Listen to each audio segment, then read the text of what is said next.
Hello and welcome back. I was listening to Emma Chamberlain's podcast the other day. It honestly felt like a relief. She vocalized so many thoughts and questions I had myself, and so I just wanted to carry on the conversation. Why is it that it's so rare to find true creative expression that's unique and fresh and exciting?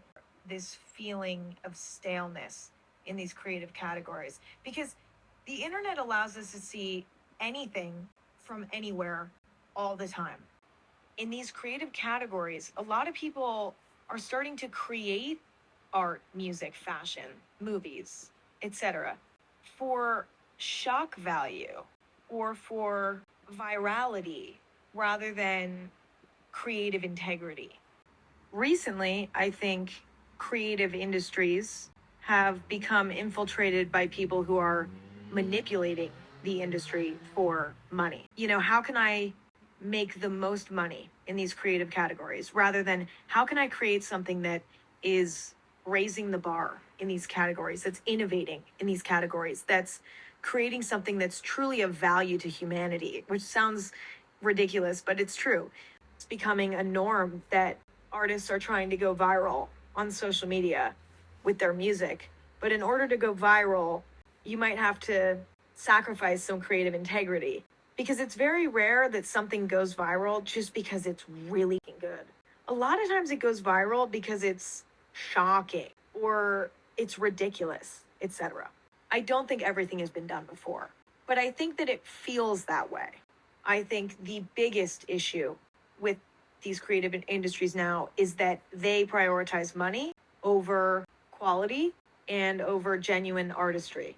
It's not a myth that creativity as a whole is suffering today. I don't think that that's a myth. I think that that's an accurate feeling. Firstly, this question of has everything been done before? I agree with Emma that no, it hasn't. But I think it's harder for us to experiment and find this new way of doing it when we have so much input. It's almost like you only have such space in your brain, and if you take too much in, there's no space for these new ideas to form. That's a really weird way of putting it, but the staleness I think does come largely from this overconsumption, but also this almost premature sharing, in that we now create to share, whereas I think previously they created and then they shared, and they are different things. Which moves us on to this whole thing of shocking and virality culture versus creative integrity. And I think the number one question on that is like, are you aiming for views and numbers, or are you trying to create something new and explore and grow as you go along? Emma unpacks how there's people coming in who are just almost looking to make a cash grab. If you go in being like, okay, we need to make money, we need to do this, actually, how do you take a risk? Most of creativity is taking a risk, like going, okay, this is where the line has been drawn before, or these are the set rules of how you make a song, say. What happens if we just toe this line a bit? What happens if we take the structure and reverse it? What happens if, and every time you're going to take a risk, and it's exploring that new thing and being like, does this work? Does this not work? Creativity is actually a lot of experimentation rather than a set formula. If you're following a set formula, are you really being creative? If I'm honest, my outfits recently have been boring. I've been going for all black, really basic, which isn't bad, but it's boring. Trying to stretch myself creatively again means I want to put more effort in. It is currently the evening. There's a Maundy Thursday meal at church, so it's like casual, but I can mix it up a bit. So we're going to create an outfit. I have no ideas as of right now, and we're on a bit of a time crunch because I need to leave in like 10 minutes. This is what we're working with. My method has been picking something I haven't worn in a while and trying to make an outfit out of that. So I'll put in a clip. The other day I have these leather trousers, not real leather, but that are actually really cute and you can dress down. So the other day I pulled these out and made an outfit out of them. Part of me is tempted to do a dress situation, The only other thing would be these trousers, but these aren't very forgiving when you're eating a meal. But they work quite nice with this jumper, so then I'd only have to change half. And I need to make a decision. I'm gonna go with these today and wear this another day with this jumper. So we still got the mono, probably my boots, so that these don't get muddy because I'm too short. You can sort of see in the mirror. Can you see that? Hey, look at me!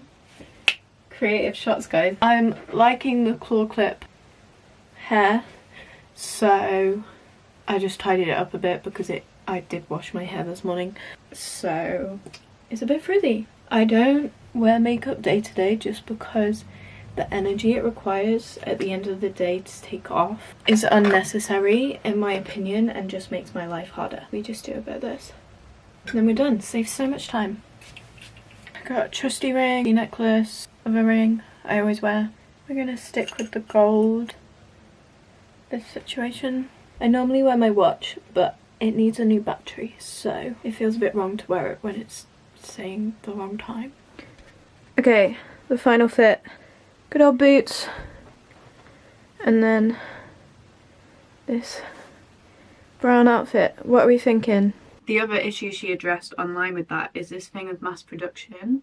And she mentioned about like writers on TV shows having to come up with ideas quicker and quicker and quicker, and actually there's so many TV shows coming out and so many of them are just like okay. Like I'm not saying they're bad, but less that are like every detail is thought out so that there's no like discrepancies, and it just feels like we're losing a bit of that thoughtfulness in order to get things out quicker. It's this frustration of things being rushed to prioritize money, but also that's a really difficult balance of they've got to keep these businesses running versus the time needed to make a project really good. I met a guy who produces TV shows and he said he was just finishing one that he spent like 3+ years on this one TV show that's only now coming to fruition. That is a privilege and a luxury when people are in the position to take that amount of time, where creative ideas are a lot of work without any reward, and you put all the time in up front and then you have a potential of high reward, high earning afterwards. Most people don't have the freedom to do that because we have to earn money to live. Most people aren't in that position to be able to just fully devote their time, and I think it's a real shame. I think it's realistic to say that, and there's not really going to be a solution to it, but it's useful to acknowledge that and be like, actually maybe this is why it feels like a drop in quality sometimes. The last like issue, interestingly, while I was like thinking about this video and exploring it, this video came up of Colin and Samir, a YouTube channel that does like interviews with different people, and it was on the issue of copying right now and how if you search certain viral videos on YouTube, there'll be like following videos that have the same thumbnail, the same title, and sometimes even the same script. People literally see something take off and they go, okay, take the whole complete idea as it is and just remake it, and then they're able to get views. But this is why we then feel like everything is the same and we have this staleness. It's not that you can't take someone else's idea, but the intention should be to take an idea and build on it and be like, oh, that's a good idea, but what if I added this? Or like, here's my spin on it, rather than just taking something and reproducing it. And yeah, it will never be exactly the same because everyone's different, but it's a very different attitude. I'm going to insert a clip of audio from this video. What are you going to do with your time on this planet? You know, are you going to create videos that mimic other people and get 1 million hits? Or are you going to try to advance yourself and advance the culture? It's really a personal choice. But that's always been true of everything on earth, is that you have to make that decision. Are you going to try to do the easy thing that is rewarding, or are you going to go after the big rewards, which is becoming, you know, a real human being? Good way of putting it. That's a great way of putting it. If it is the case that not everything has been done before, actually how do we get past this staleness? And actually, is it more an issue of a block in creativity rather than the death of creativity, to be super dramatic. How do we unblock it and sort of try and free up that space that people can take risks again and be creating from integrity rather than this whole agenda in their head?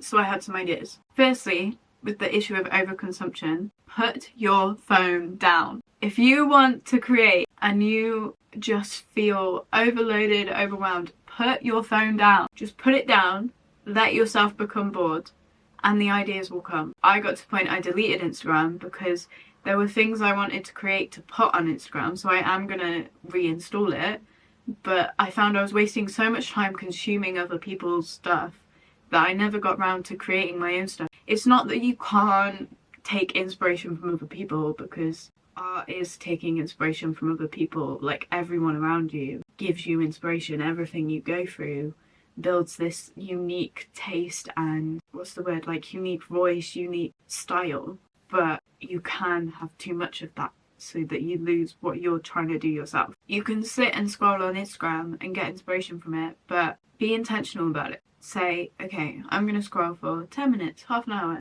I want to find this certain idea. You know, there's a difference in mindset. The other thing was, I was just getting so bored and comfortable in everyday decisions. So I started challenging myself. And this is actually a really good trick. It's just like, put these obstacles in your own way and like rules in your daily decisions that means you have to creatively problem solve or change what you're doing to adapt around it, and it just brings you inspiration. So for example, I was like, okay, I'm bored of my outfits, so next time I open my wardrobe I have to pick something that I haven't worn in a while and build an outfit around that. And so that's been a fun, like, creative exploration that's just an everyday thing that's so small but just brings this new, like, refreshing inspiration. We're gonna do something with this dress. I think to mix it up so we're not doing the same thing, I want to try this situation. I don't know how I feel.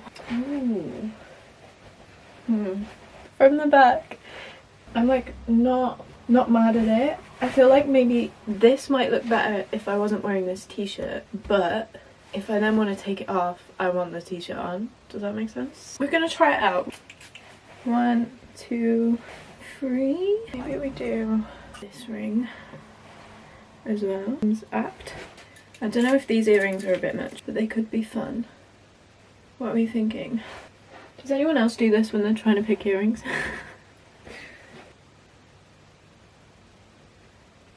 No, we're gonna go for them. I can always take them out. I'm done. Now it's just, do we wear this boot or do we wear this boot? And the only way to discover the question of all questions, which one are we gonna go for? I kind of like the white and I kind of like the black. I think we're gonna go black.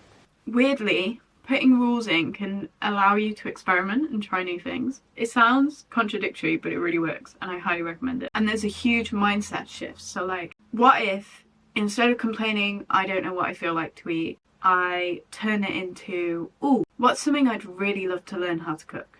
It just means whatever was feeling difficult to you becomes this exciting opportunity to explore, to grow, to learn something new, and that then inspires you to keep going down that road, if that makes sense. Also, just allow yourself to play. At the minute, we get so in on ourselves to get everything perfect, to have everything exact, and it doesn't need to be perfect, and it doesn't need to be shared.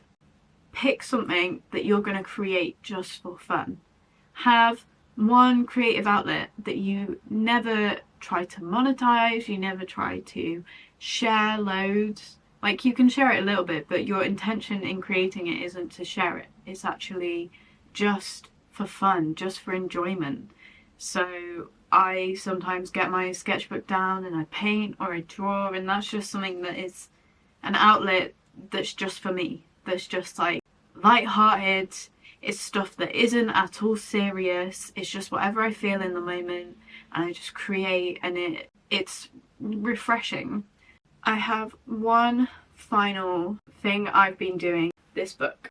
So this book is called The Artist's Way. It is sort of from a Christian's perspective, not only for Christians, but there's an aspect in it which is really useful for me. Sometimes these creative industries almost feel selfish or egocentric, and it's like, I can't not create in many ways. Ultimately, I believe we're made by a creator God, and actually unpacking how then being creative ourselves, and that's a gift he's given us, so using it is an act of worship and glorifying him. Like, I believe all creativity comes from him, that the ideas come from him, and that's why we can't have made everything, because he's always got more ideas. The more I lean into him, the more the gift grows, the more connected I am to that creator who has the initial ideas for everything, who made the entire world, and then the more I can give it back in worship. I recommend this. Please carry on the discussion in the comments below. Like, comment, subscribe, all the good stuff,